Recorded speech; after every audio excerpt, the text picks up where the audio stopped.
Indonesia bangun mega proyek hilirisasi yang akan menyetop impor LPG dan menyetop juga aliran devisa ke luar negeri. Selamat datang kawan-kawan sekalian di channel Mantan Bibu. Kali ini ada berita yang jos banget. Pemerintah akan melaksanakan proyek hilirisasi dengan nilai fantastis sekitar 11 miliar dolar Amerika Serikat atau sekitar 180 triliun rupiah. Proyek tersebut ialah proyek hilirisasi batubara berupa gasifikasi batubara menjadi dimetal ether atau DME.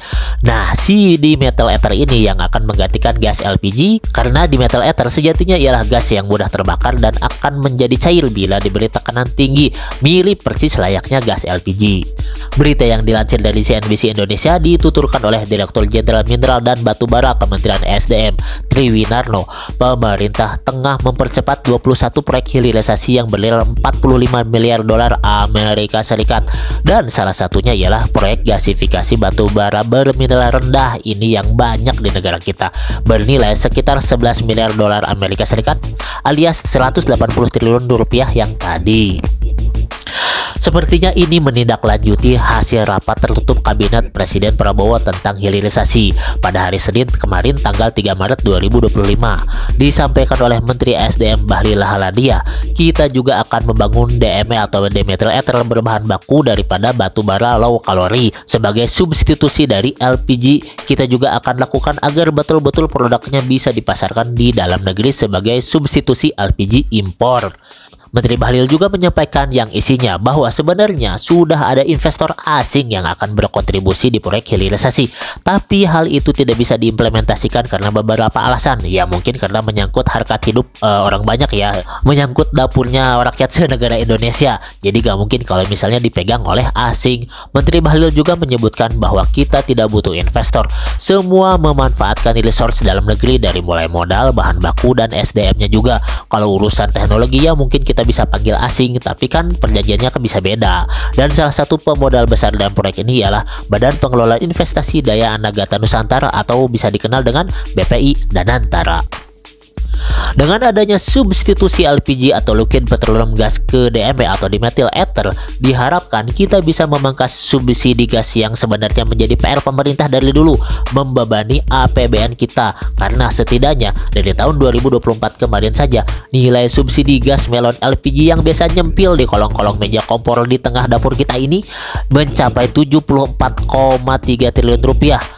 Tahun 2023 kemarin saja nilainya tercatat 117,85 triliun rupiah. Nah, terus masalahnya juga setiap digelontorkan subsidi ini sama saja kita mengeluarkan devisa negara ke luar negeri. Ya rugi kita sebab devisanya ya cairnya ke negara lain. Ya gimana dong di saat kita lagi perlu banget sama yang namanya devisa, sampai devisa di luar negeri aja ditarik ke dalam negeri melalui kebijakan kewajiban penempatan dana hasil ekspor di bank-bank dalam negeri yang selama ini banyaknya disimpan di luar negeri, terutama di Singapura.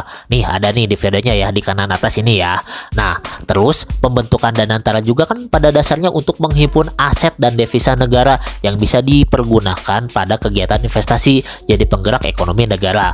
Makanya kan subsidi LPG ini kurang menguntungkan karena pada dasarnya membuang devisa ke luar negeri, ke produsen gas LPG-nya nggak muter di dalam negeri.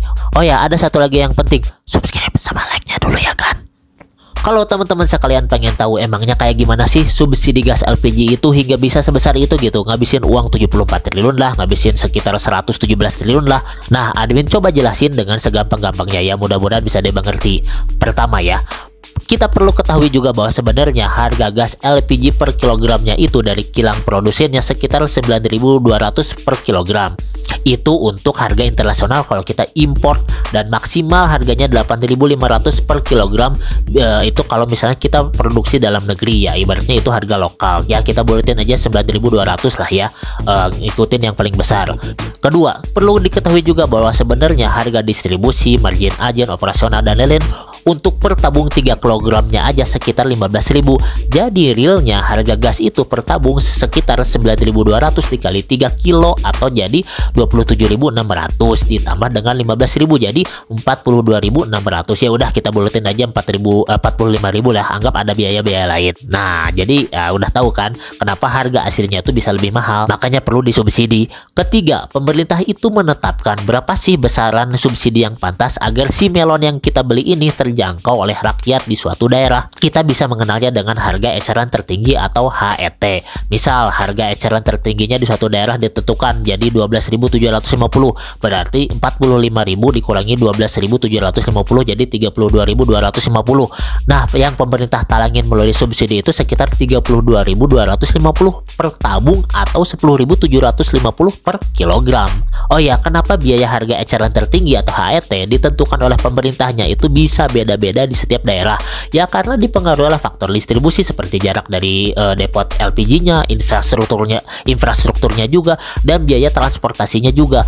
Keempat, dengan kebutuhan nasional sekitar 8,02 juta ton gas LPG, itu semua kalau misalnya dimasukin ke tabung gas melon 3 kg, itu kira-kira terdapat sekitar 2,67 miliar biji tabung gas melon yang ada. Nah, 2,67 miliar tabung gas dikali dengan 32.250 subsidi per tabung, jumlahnya jadi 86,2 triliun rupiah subsidi yang dikelontorkan oleh pemerintah. Tapi realnya kan di tahun 2024 kemarin cuma 74 triliun. Berarti anggapannya jumlah real tabung melon yang diperjualbelikan selama 1 tahun gak nyampe ke 2,67 miliar buah, tapi sekitar 2,29 miliar buah. Lalu apa sih urgensinya LPG harus diganti sama di metal ether? Kan sama-sama aja, nanti juga kan buat rakyat subsidinya juga kan harus dikeluarin juga kan buat rakyat. Ya emang sih ujung-ujungnya pemerintah harus keluarin subsidi juga ujung-ujungnya, tapi dengan mengganti LPG ke metal ether sesuai dengan program pemerintah yang ada, keuntungannya itu sebagai berikut.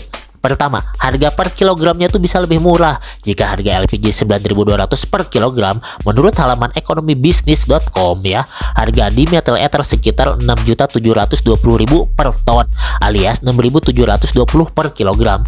Tentu itu bisa meringankan beban negara untuk kasih subsidi. Nah, kedua, mengurangi ketergantungan sama asing. Selama ini kekurangan gas LPG nasional itu kan kita import dari Aramco Arab Saudi. Dengan di metal ether ini kita gak tergantung lagi sama Aramco, alias bisa mandiri. Ketiga, tidak ada devisa yang berkurang. Nah, gini maksudnya.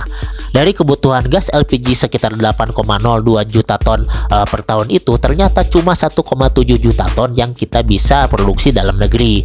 Nah, transaksi devisanya tuh kalau kita beli semua gitu kan, pemerintah beli semua itu ya pasti masih di dalam negeri juga melalui bank-bank di dalam negeri. Tidak ada devisa yang keluar negeri. Nah, si uangnya tuh bisa bisa pemerintah gunakan lagi untuk program lain, buat pendidikan lah, buat kesehatan lah, buat bangun infrastruktur dan lain-lain lah. Nah, kalau untuk menutupi kekurangannya sekitar 6,3 juta ton yang kita beli ke Aramco, uangnya tuh ya otomatis ditransfernya ke luar negeri kan, alias devisanya tuh berpindah tangan ke Aramco Arab Saudi, nggak bisa kita pakai lagi untuk keperluan dalam negeri. Nah, itu. Nah, jadi menurut kawan-kawan, apakah langkah pemerintah Indonesia sudah tepat melakukan substitusi LPG ke metal ether?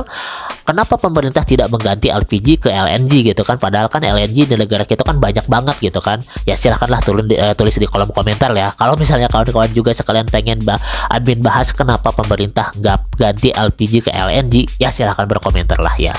Oke, sekian dulu kontennya. Semoga bermanfaat. Akhir kata, wassalamualaikum warahmatullahi wabarakatuh. Stay tune terus di Mantan Wibu.